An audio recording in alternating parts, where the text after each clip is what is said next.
మొన్న ఆస్ట్రేలియాలో సిడ్నీ వద్ద బాండీ బీచ్ ఇక్కడ జరిగిన తీవ్రవాద దాడులు ఇది ప్రపంచ స్థాయిలో ఎలాంటి ఒక ఇంపాక్ట్ను క్రియేట్ చేస్తుంది అనేది చూడాలి.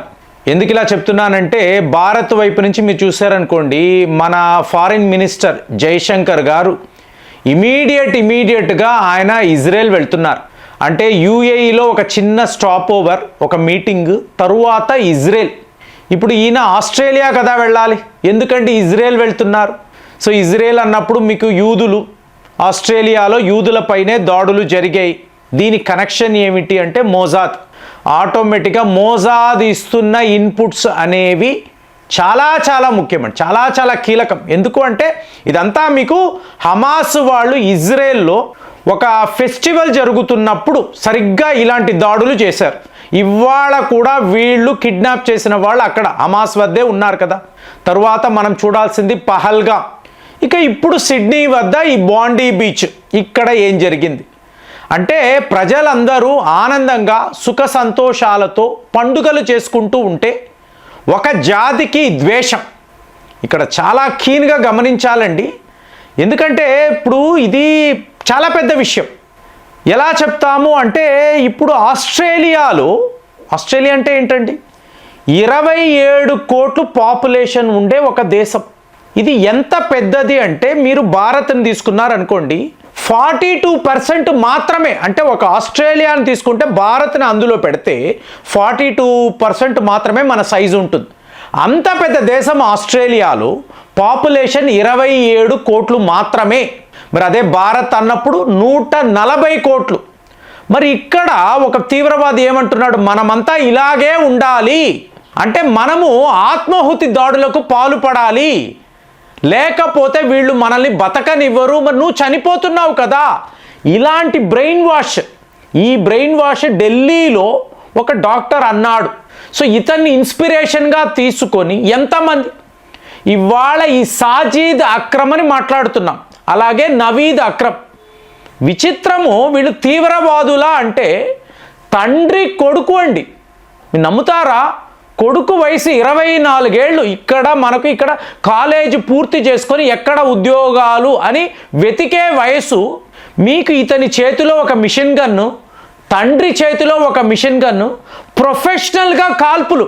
పహల్గామ్లో ఏం జరిగిందో మీకు అలాగే ఇజ్రాయెల్లో ఈ పండుగ వాతావరణం హమాస్ వాళ్ళు ఏం చేశారో సరిగ్గా అలాంటి ఒక వ్యవహారాన్ని, అలాంటి ఒక తీవ్రవాద దాడినే వీళ్ళు చేశారు.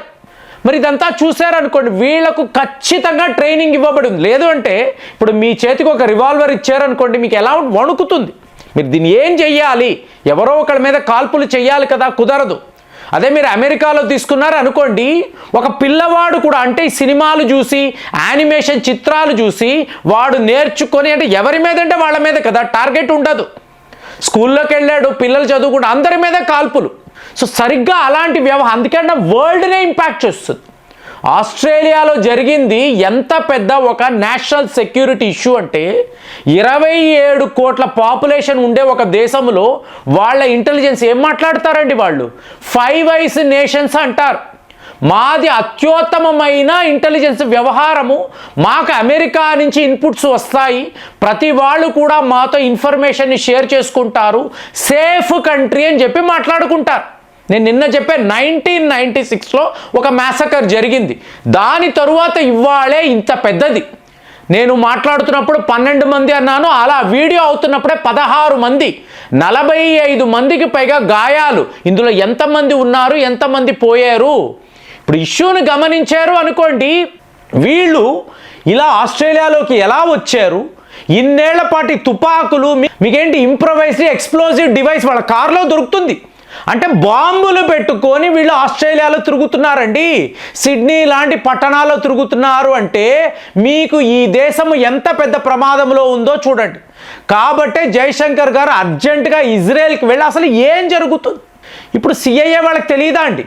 సిఐఏ వాళ్ళకి తెలియకుండా ఈ ప్రపంచంలో ఏమీ జరగదు. ఎక్కడెక్కడ ఎలాంటి తీవ్రవాదులు ఎలాంటి ఆయుధాలను పెట్టుకుని ఎప్పుడు ఏం చేయబోతున్నారో పూర్తి వివరాలు వీళ్ళ వద్ద ఉంటుంది. మరి వీళ్ళు ఎందుకు ఆస్ట్రేలియన్ గవర్నమెంట్ని అలర్ట్ చేయలేదు? సో ఇజ్రాయెల్ వాళ్ళు ఏమంటున్నారు, గత సంవత్సరం నుంచి చెప్తున్నాము మీకు థ్రెట్ ఉంది, మీ దేశంలో ఇలాగ తీవ్రవాదులు రావచ్చు, ఇది మేము చెప్తూనే ఉన్నాము, మోసాద్ వైపు నుంచి ఇన్పుట్స్ ఉన్నాయి చెప్పారు కదా. మరి అమెరికా వాడు అలర్ట్ చేయాలి కదా. ఇక్కడ పాకిస్తాన్ తీవ్రవాదం అండి, కాబట్టి అమెరికా వాడు మాట్లాడు.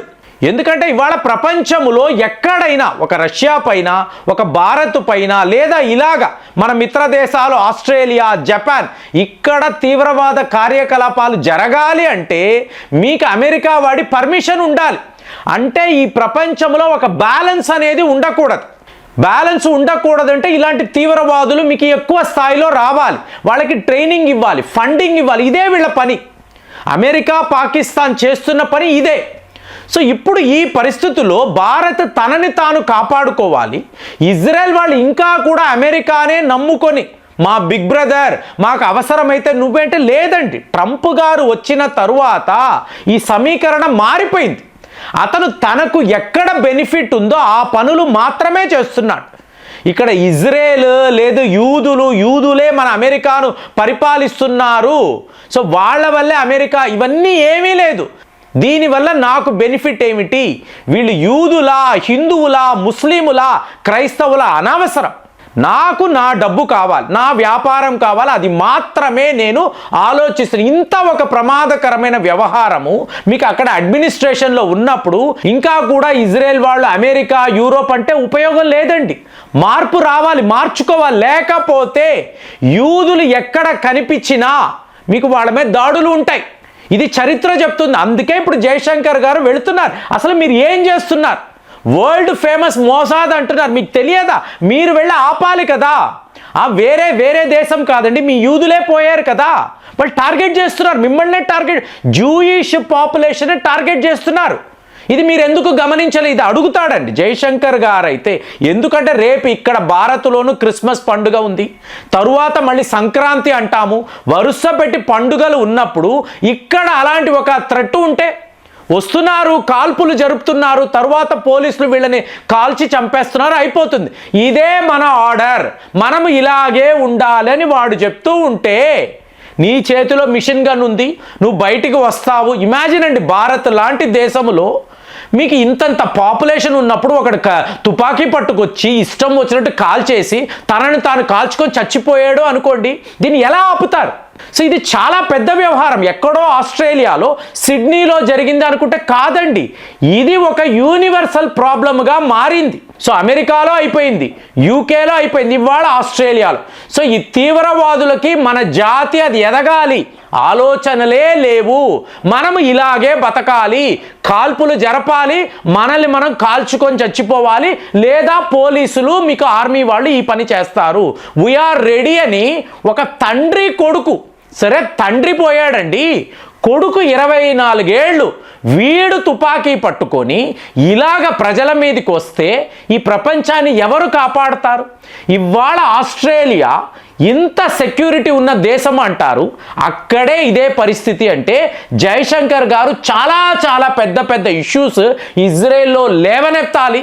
మరి ఇజ్రాయెల్ వాళ్ళు ఇవాళ ఈ ప్రపంచాన్ని కాపాడాలి, ఎందుకంటే యూదులే టార్గెట్గా ఉన్నారు కదా, వాళ్ళను వాళ్ళు కాపాడుకోవడానికి ఏం చెయ్యబోతున్నారు అనేది ఒక మేజర్ ఇష్యూ అండి.